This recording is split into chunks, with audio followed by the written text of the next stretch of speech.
So this is going to be a chill video. I wanted to talk about just being a human and coming into spirituality. I think a lot of us come into this space like seeking to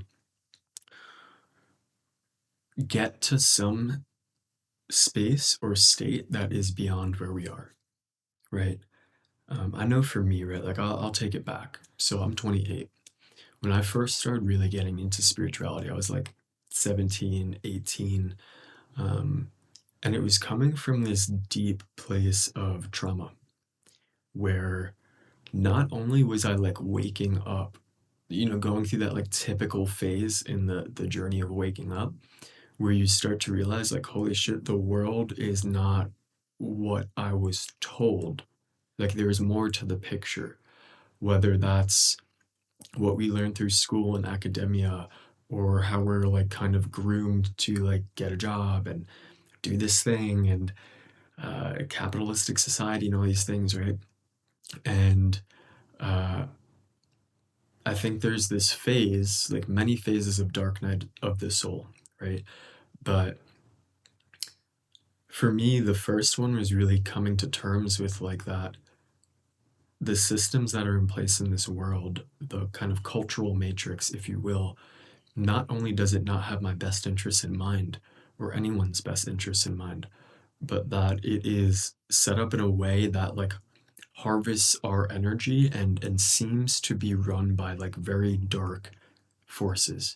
And as I was waking up to that, we could talk about things like things that are called conspiracy theories, and then you start to pull those threads and realize that they're kind of just couched in that term to like shield people from like seeing what's behind the curtain. And I'm sure anyone who watches my channel is familiar with that experience.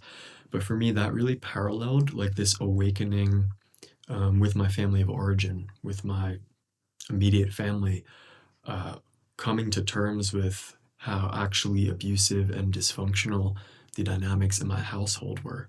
And I'm curious if anyone resonates with this, but for me, it was like, why am I so depressed? Why am I so sad? Why are things so difficult when like I should just have it together? And then I started to do some of like this deeper trauma work that I do now with people. And I started to wake up in that dimension of life as well. Um, so these two things were happening in tandem. And that is the space that I entered into spirituality from, where I was seeking to like make meaning of life and to also soothe all of the pain that I was feeling. And what I started to do is turn to like, God, I don't even remember, but just like so many different schools of thought and different books and things like this. Like, for example, learning about like the subconscious mind and how we create our own reality and all of these things.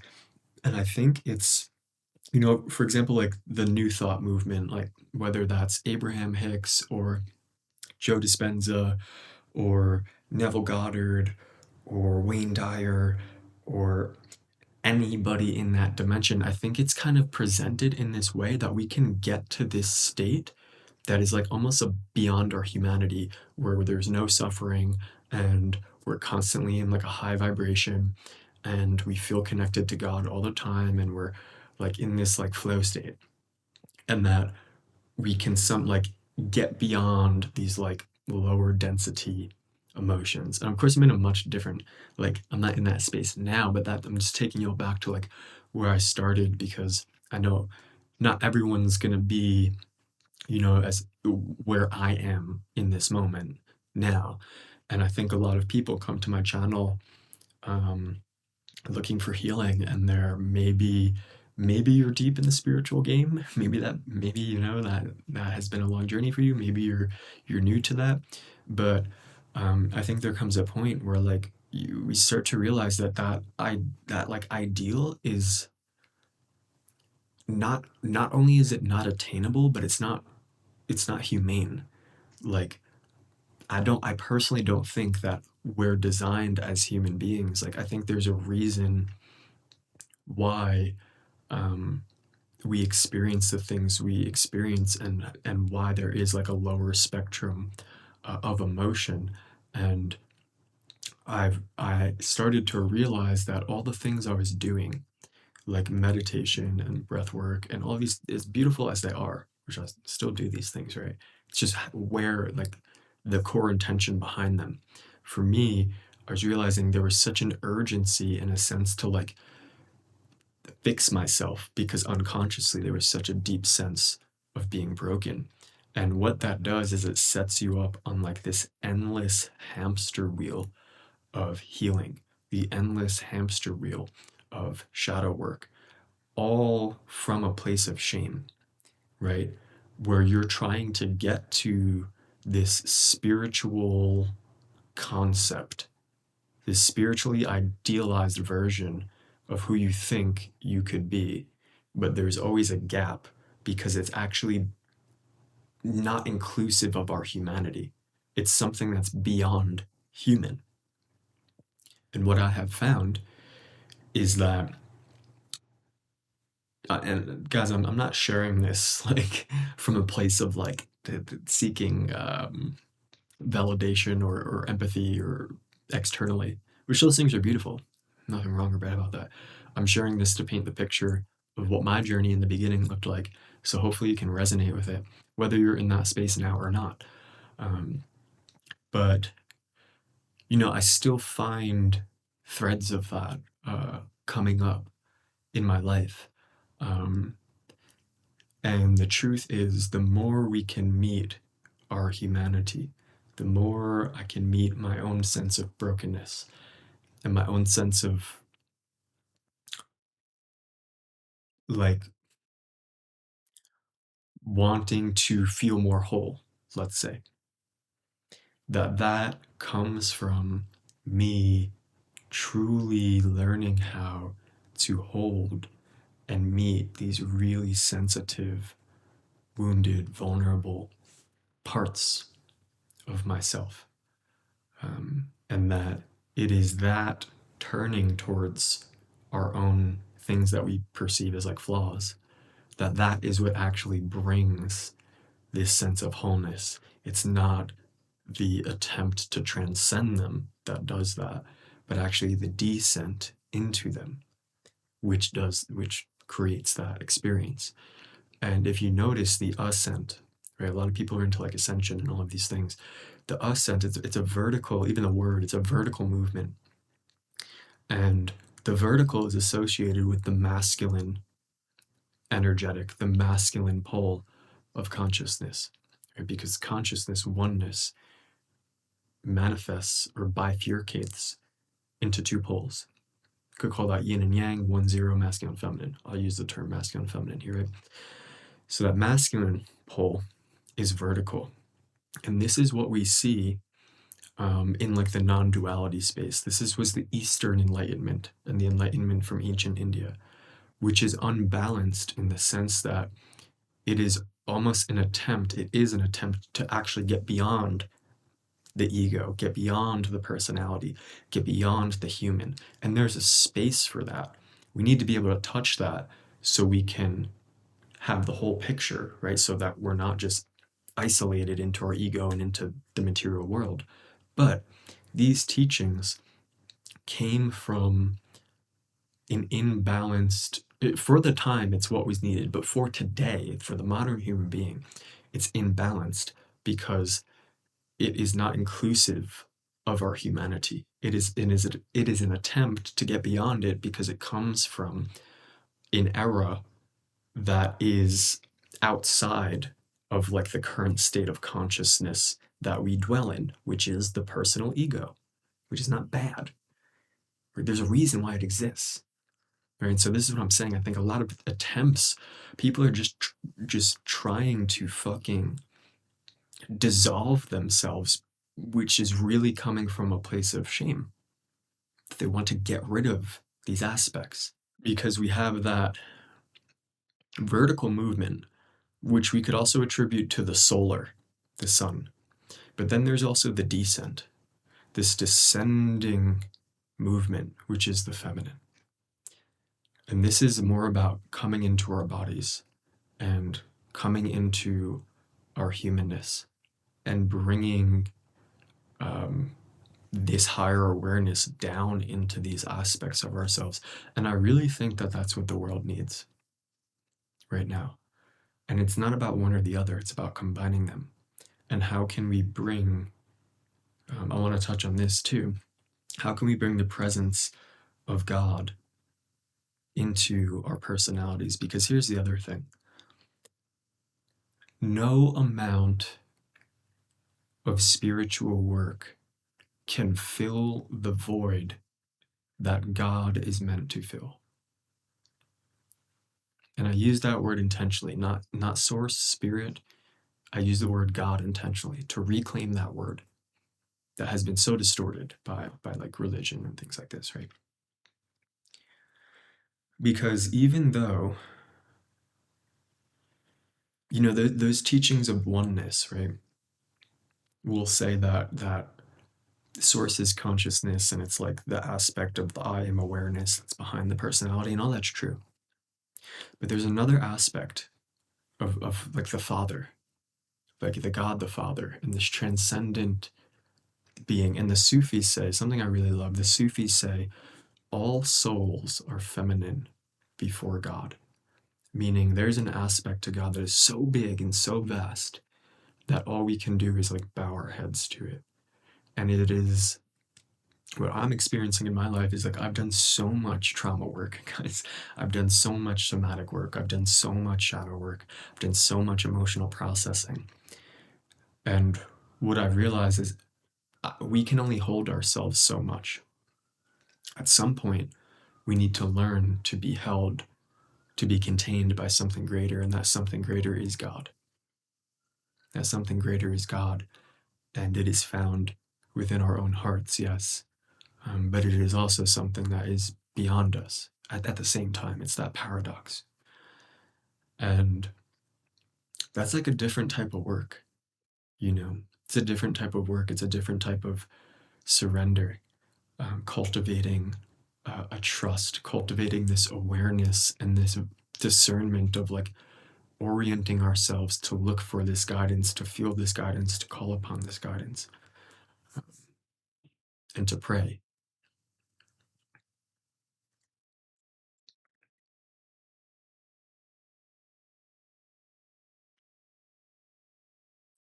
And that in that space, something awakens and blossoms that we can't curate, we can't create with our own personality. It's not like our personality creates the feeling when we're talking about God and prayer and this type of devotion, this type of practice.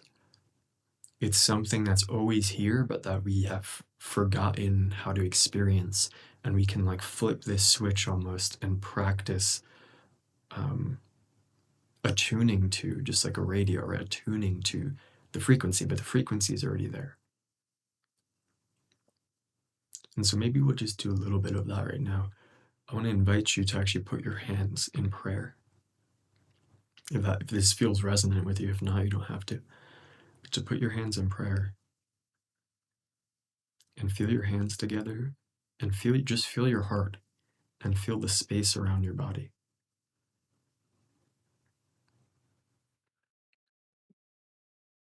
And just tune into the fact that there is an intelligent, loving creator that exists, that you are connected to, and that is seeking you as much as you are seeking him.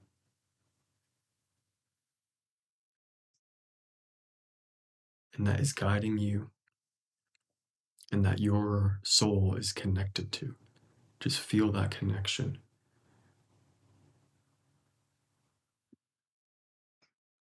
Maybe you feel it as a vastness, or maybe you feel like a channel or a thread from your heart going out into the cosmos.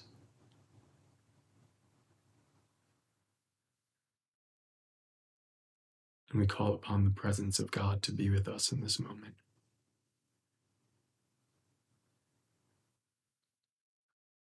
to be revealed within our own hearts and minds. We make ourselves available to experience the living presence of the living God.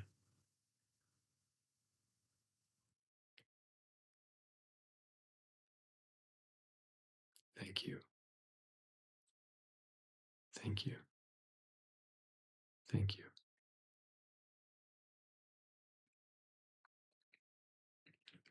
Knowing that this intelligence has our best interest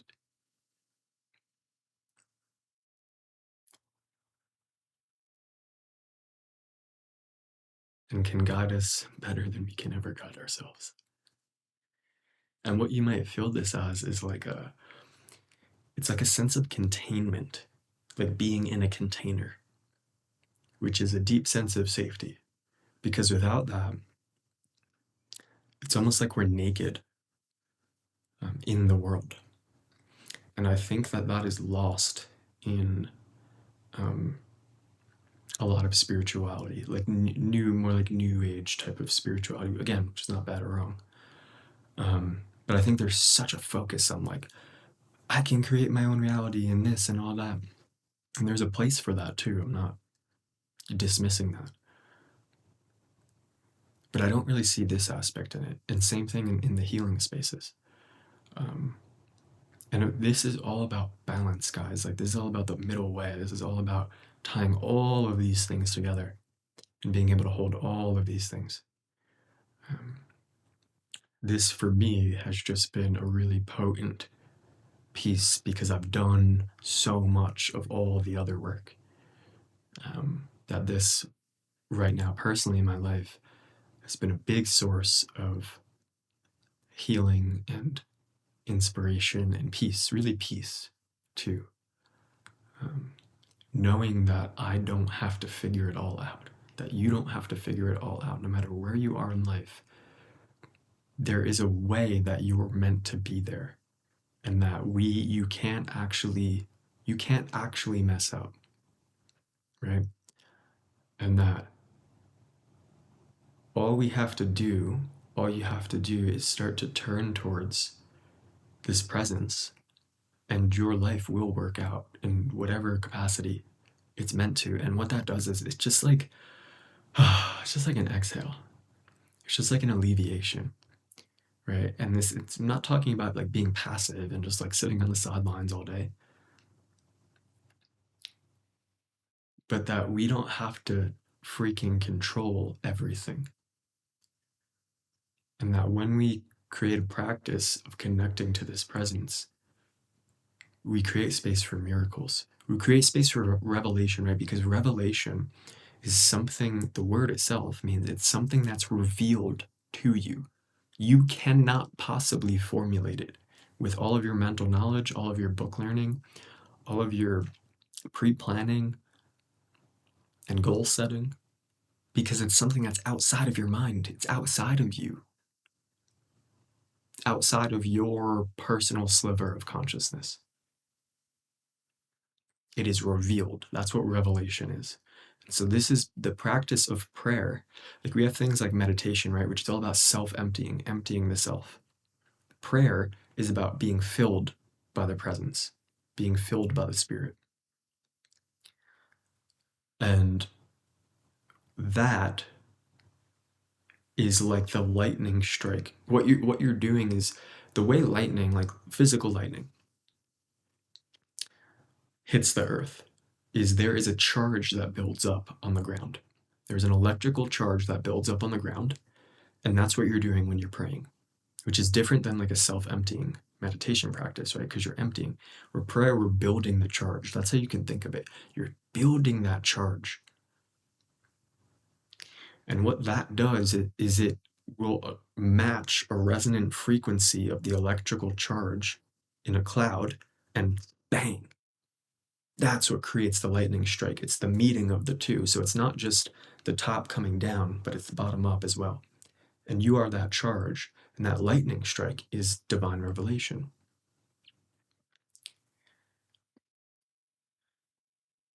And that is the only mechanism, you know, that does that. Right? And so this is what I'm trying to say. This is that can't be done through your personality trying to like control and think about what you need to do and all the different things. And so in the same way, that can also bring down, in my experience, uh, just such a sense of peace and wholeness that can't be again cultivated through the personality. And of course, still like combining these things with all the other types of work, like I'm saying. But at any rate, I don't want to don't want to drag on too long on that point. I just thought it was um, something good to mention. Um, and these are just things that I'm contemplating in my own life, and really allowing things to unfold in a way where I'm showing up, right? I'm listening, but I'm not pre-planning the next move. I'm allowing God to make that next move in my life, and I'm just listening. And that has given me such a deep sense of peace for not needing to be anywhere else, and feeling like a visceral deep trust that he is doing things, that this presence is doing things. And I use the word he intentionally, and I'll get into this in a different video because I'm going to pause here in a second, but there is a personal aspect to God, personal. And so it's experienced as personhood. And it's specifically this aspect of God, specifically masculine, the one I'm referring to here. And I'm someone my main path is esoteric Christianity, not like dogmatic, orthodox ecclesialism, but the esoteric Rosicrucianism, if you will. Mainly, one of my biggest teachers in that area is Rudolf Steiner. And it has been such an illuminating, heart-opening, deeply inspirational journey. And so maybe I'll share more about that in these videos. But wherever you are in this moment, at this time, just welcome to the space. You're welcome here. You can come closer. You can connect here. I read the comments that people post, you know what I'm saying? And I'm excited to make more videos like this. So I hope to connect with you all soon. And wherever you are, just sending you peace. All right, take care.